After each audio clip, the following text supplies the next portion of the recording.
선행학습이라든지 네. 아니면 뭐 경시준비라든지 이런 얘기를 보통 많이 하잖아요. 많이 하죠. 예. 영재고나 준비해야 과거 되는 준비하는 데 거냐. 있어서. 예. 그리고 저한테도 가장 많이 질문하시는 게 언제부터 준비해야 됩니까? 특히 타이밍에 대한 질문이 제일 많으신 것 같아요. 제가 제시하는 기준은 네.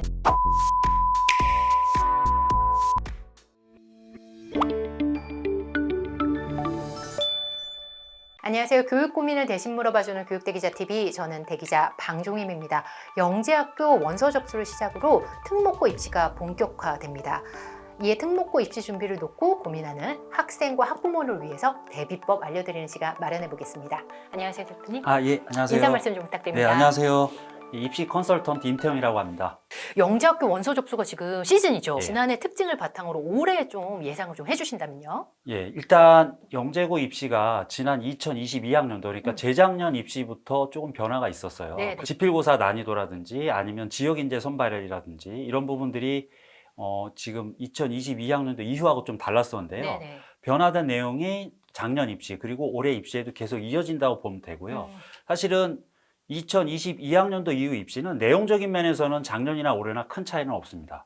그런데 입시 구도적인 면에서는 좀 차이가 있는 것 같아요. 입시 구도요. 예, 네. 예를 들면 그 학생들의 그 뭐 이제 대학 진학하고 연계해서 예. 경쟁률 변화라든지 아니면 지역 인재 선발이 이제 확대되면서 그리고 이제 지역 인재 선발을 좀 전략적으로 노리는 학생들이 지원 전략을 예전하고 좀 다르게 짜는. 그 지역 예. 인재를 활용하는 움직임이 구체적으로 어떤 예를 방식인가요? 들면 네네. 내가 인천에 사는데 예. 인천 과학예술영재학교를 지원하면 예. 지역 인재 선발 확률이 있으니까 내가 예를 들어서 강남 학생들하고 싸우지 않고 예. 인천 학생들하고만 싸워서 1등하면 확률이 굉장히 올라가거든요. 예. 원래 다른 학교 갈 실력이 되더라도 예. 지역 인재로 더 확률이 높은 학교를 일부러 더 지원하는. 그러니까 영재학교 8개 학교 같은 경우에는 예. 전국 단위로 지원을 할 수 있지만 예. 본인이 만약에 지역에 있으면 그 지역을 적극적으로 활용하는 방향으로 바뀐다. 전형 요강 발표된 걸 보면 학교마다 약간 서류 평가를 좀 강화하는 쪽.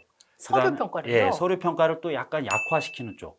이렇게 좀 갈리고 있습니다. 서로 다른 움직임이네요. 윤석열 정부의 영재교육 정책에 보면 영재학교의 자율성을 좀 강화하는 강화하겠대. 차원에서. 예, 그런 차원에서 이제 개별 학교들이 지금 지필고사 같은 거 예. 정부 정책에 따라서 좀 변화를 주면서 전체적인 학생 선발 분위기를 자기네 나름대로 자기네들의 관점대로 좀 끌고 가는 느낌이 있습니다. 고등학교별로 좀 입시를 좀 자율화하겠다 이런 예, 방향인가 봐요. 그게 이제 그것 중에 하나가 장영실 전형도 이제 그런 네. 일환으로의 하나를 볼 수가 있는 그러니까요. 거죠. 지난해 특징 중에 하나가 예. 한과영에서 신설한 장영실 전형이잖아요. 예. 어떤 전형인가요? 이제 일반 전형하고 대비해서 네.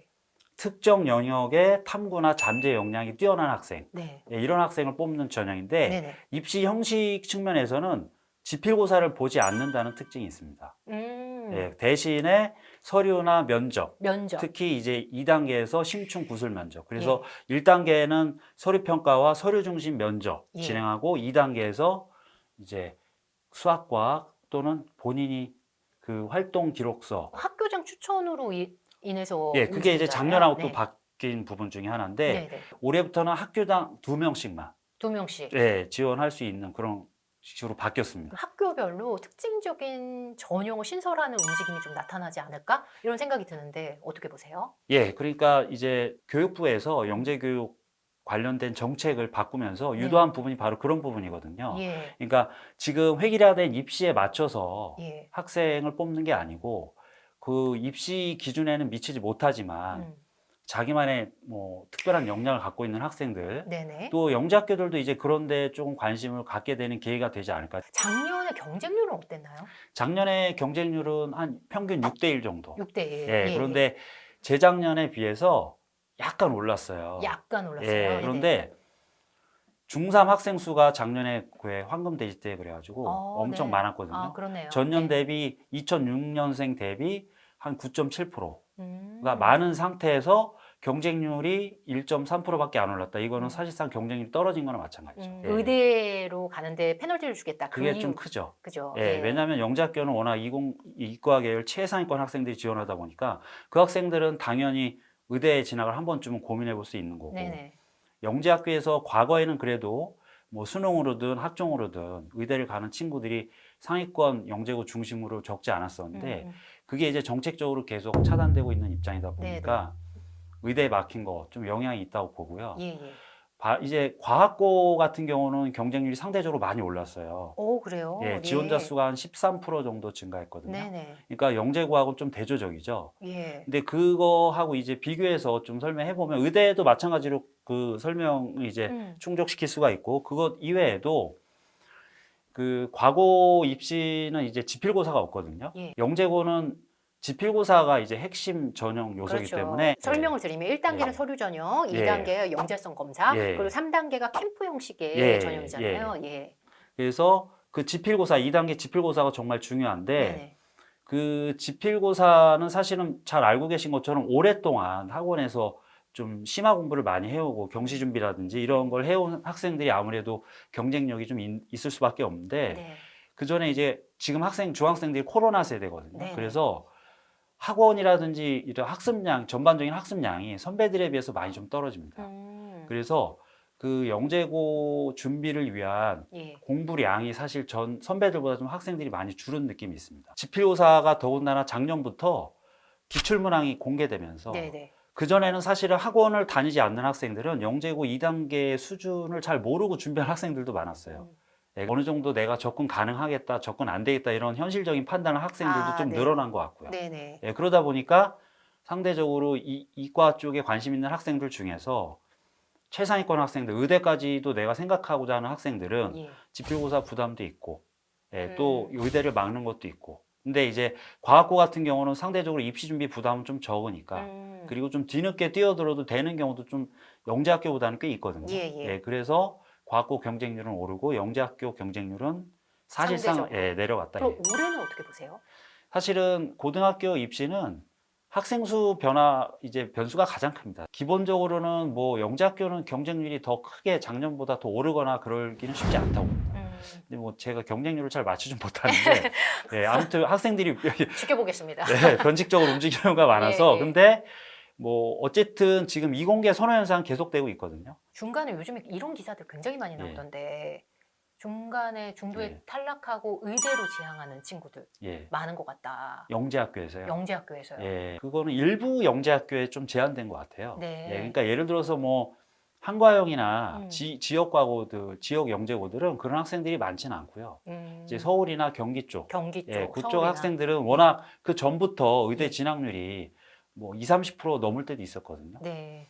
근데 지금은 그게 뭐 제가 알기로는 거의 10%대? 그 밑으로 떨어진 걸로 알고 있어요. 네네. 이제 앞으로도 더 좀 줄어들 거라고 보고 있고요. 네. 사실 영재고 입학한 학생들이 굉장히 어린 학생들이거든요.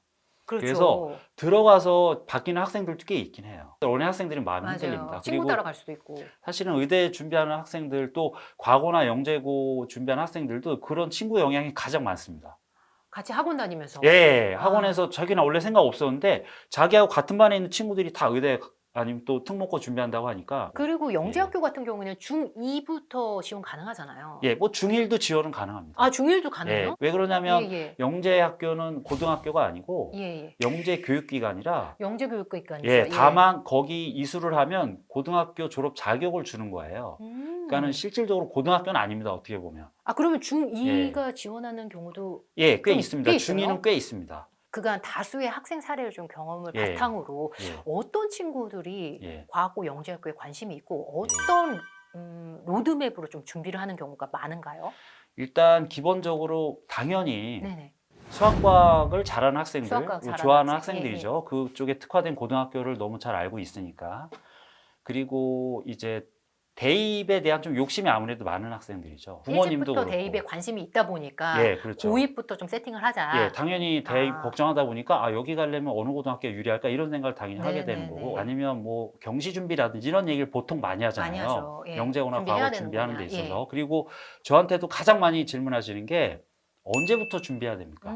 과거나 영재고 준비하려면. 언제부터 뭐뭐 준비해야 되냐? 그게 제일 많거든요. 특히 타이밍에 대한 질문이 제일 많으신 것 같아요. 그런데 그거는 뭐 개인마다 다른 거죠, 사실은. 정말 개인마다 많이 달라요. 많이 다르죠. 왜냐하면 달라요. 예를 들어서 제가 제시하는 기준은 학생이 중학교 수학과학을 무리 없이 소화할 수 있을 때 그때부터 준비하면 그게 3학년이든 4학년이든 저는 상관없다고 봐요. 근데 대표님 만약에 과학고는 지필고사가 없기 때문에 예. 그럴 수 있다고 쳐요. 근데 예. 영재학교 같은 경우는 지필고사가 있기 때문에 예. 일찍부터 어느 정도의 공통적인 루틴이 좀 있지 않나요? 그게 비슷한 이제 공통점이 준비하는 과정에서. 그게 지난 2022학년도 이전 입시와 지금 입시에서 조금 갈리는 것 같아요. 네. 그러니까 과거의 영재학교 기출 문제는 네. 전통적인 경시형 문항들이 많았어요. 경시형 문항. 예. 예, 근데 2022학년도부터 개방형 문항 또는 창의 융합 문항. 그래서 사실은 그 고난도 문제 풀이라는 맥락에서는 뭐 같은 맥락일 수 있는데 네. 그전하고는 조금 다른 역량을 요구하는 측면이 있습니다. 그래서 제가 이제 뭐 유명한 영재고 대비반 학생들 그 학원 교재를 보면 네. 그 학원 교재들은 아직 예전 출제 경향에 맞춰져 있다는 느낌이 많이 들어요. 아. 예, 그럴 수밖에 없죠. 사실은 예. 그게 바뀐 지도 얼마 안 됐고 거기에 그리고 세팅돼 있는 예, 교재가 그리고 있다. 지금 바뀐 문항들은 2단계 지필고사들은 네네. 그렇게 대응하기가 좀 쉽지 않은 문항들이에요. 선행을 떠나서 예를 들면 뭐 실험을 설계하라든지 네. 아니면 답이 여러 가지인데 그 중에서 본인이 가장 합리적이라고 생각하는 답만 몇 개 추려내게 한다든지 예. 예, 그런 식으로 학원에서는 뭐 문제 풀고 정답 수치 나오고 뭐 이런 것들이 많잖아요. 네네. 예, 그런데 물론 영재고에도 아직 그런 문항들이 많은데 점점점 제가 말씀드린 거는 창의융합, 개방형 문항들이 많아지고 있는 추세다. 그 예. 창의융합이라고 예. 하면 구체적으로 좀 어떻게 대비하는 게 나을까요? 그러니까 그거는 사실은 지금까지는 쉽지 않은데 네. 아무래도 독서라든지 또는 개인적인 자기 관심 분야에 대한 탐구 역량이 있는 학생들. 예, 그래서 네네. 과학에 수학이나 과학에 예. 자기가 주도적으로 전방위적으로 관심이 많은 학생들이 유리할 수밖에 없습니다. 하나로 정해져 있지 그래요? 않고 네네. 그 선생님들이 재량껏 어떻게 보면 채점해야 되는 문제들.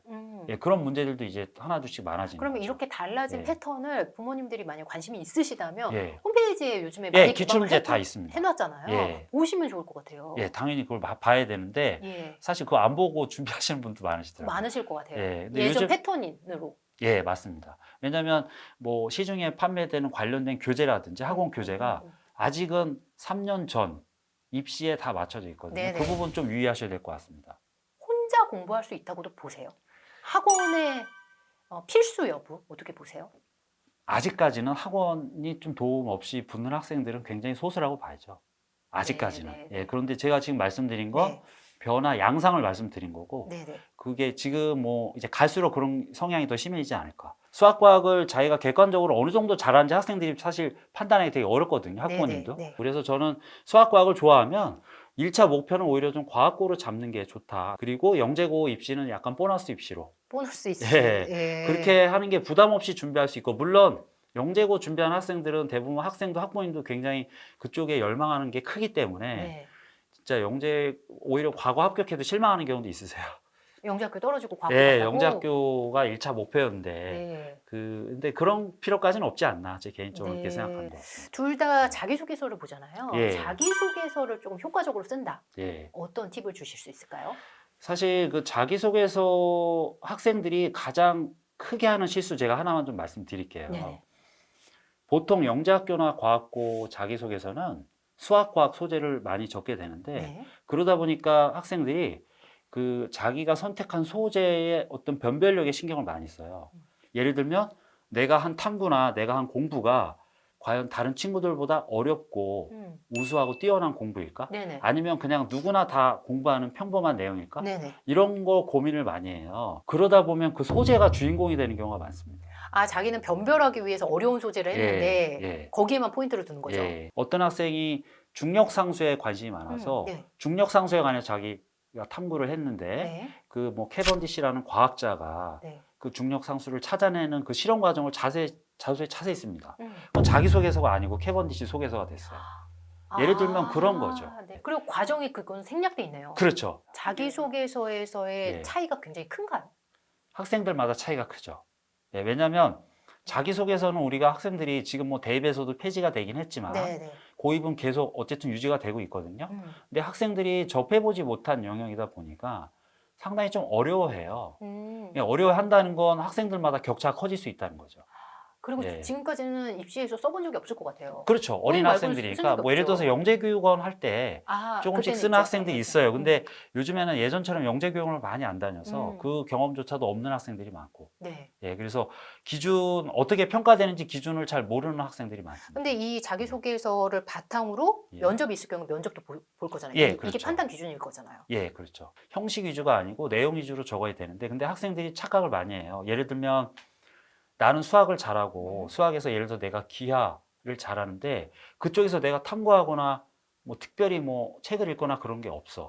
그러면 그거를 소재에서 배제를 하고 뭐 예를 들어서 학교 동아리에서 과학 실험했던 거 네. 그런 것들은 내가 특별히 좋아하는 건 아니지만 어쨌든 자소서에 쓰기엔 그럴싸하거든요. 예. 탐구 같고 실험 같고 하니까. 예. 그러니까 그런 소재를 선택을 해서 면접에 막상 들어가면 자기가 자신 있는 영역이 아니고 자신 없는 영역으로 면접이 끌려가는.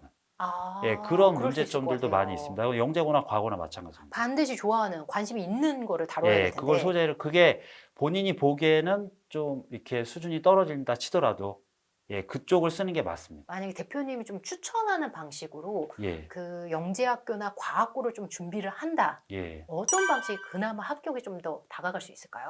뭐 로드맵을 좀 잡아주시나요? 예, 일단 지금 영재고, 과학고 입시 준비하는 학생들한테 가장 큰 문제점이 뭐냐면 고등학교 선행을 많이 하다 보니까 네. 중학교 기본 개념이나 심화가 오히려 고등학교 선행 공부에 비해서 떨어지는 경우가 되게 많습니다. 상대적으로요? 예, 예를 들어서 이거 작년에도 말씀드렸지만 예, 예. 고등학교 개념 물어보면 설명하는데 중학교 개념 오히려 설명을 못하는. 그러니까 이게 네. 오래돼서 개념을 까먹은 것도 있고 네. 그리고 학생들이 사실은 다른 친구들 다 선행하는데 나는 중학교 거 다시 복습하고 심화하려고 하면 그게 싫으니까. 예, 그렇죠. 재미도 없거든요, 사실은. 예. 예, 근데 그게 특히 과학고 입시는 음. 그게 입시 준비의 거의 70% 이상. 예. 중3 교육과정을 예. 제대로 확실하게 아는 게 예, 그렇죠. 수학, 그래서 과학이요. 근데 학원에서도 그런 프로그램은 사실 없어요. 네. 왜냐하면 선행을 나가지 중학교 과정 계속 복습해주거나 심화 다뤄주는 학원은 없거든요. 그리고 그런 거 뭐 경시 문제라든지 심화 문제 다뤄주는 영재반 이런 데는 네. 또 일정 기간이 지나면 학생을 또 안 받아줘요. 예, 원래부터 자기네 프로그램을 소화한 학생들 위주로만 구성을 하거든요. 그러다 보니까 더 계속 선행하겠어요. 예, 계속. 이제 수학하고 과학이 조금 다르긴 한데 네네. 과학은 우리가 시중에 있는 교재들만으로도 사실은 충분히 소화할 수 있어요. 과학은요? 예, 영재고 기출 문제들을. 네네. 그런데 수학은 그렇진 않습니다. 왜냐하면 수학은 과학보다 훨씬 더 추상적이기 때문에 문제가 이제 고도화된 문제들이 훨씬 많이 나오거든요. 네. 그래서 수학은 뭐 경시 문제를 풀든 아니면 본인이 개인적으로 뭐 이제 예전에 경시 준비 학생들이 많이 풀던 문제집 같은 게 있어요. 예. 시중에 나와 있나요? 예, 뭐 예를 들어서 그 평면기의 아이디어라든지 어. 아니면 뭐 올림피아드의 지름길, 예. 그다음에 뭐 마두식 정수론 이런 책들이 있어요. 유명한 책들이. 네네. 그런 책들은 일반적인 중학생들은 보지 않는 책이죠. 네네. 예전에 이제 KMO 준비하던 학생들이 많이 보던 책들이거든요. 예. 근데 이제 그런 책들도 지금은 학원에서는 많이 안 다루고 네. 학원에서는 다 이제 자기네 이제 예상 문제들 위주로 다루는데 음. 학원 안 다니는 학생들은 뭐 그런 교재들도 한번 자기가 개인적으로 자소 보면 공통적으로 꿈과 끼를 살리기 위한 학습, 경험, 맞아요. 활동, 경험 네. 적으라 이렇게 돼 있잖아요. 예. 결국 꿈과 끼라는 게 결국에는 학교 교육에서는 자기가 잘하는 과목이에요. 결국에는 그 과목 안에서 답을 찾아야 돼요. 그러니까 넓게 막 자기 진로 고민하면 답이 안 나옵니다.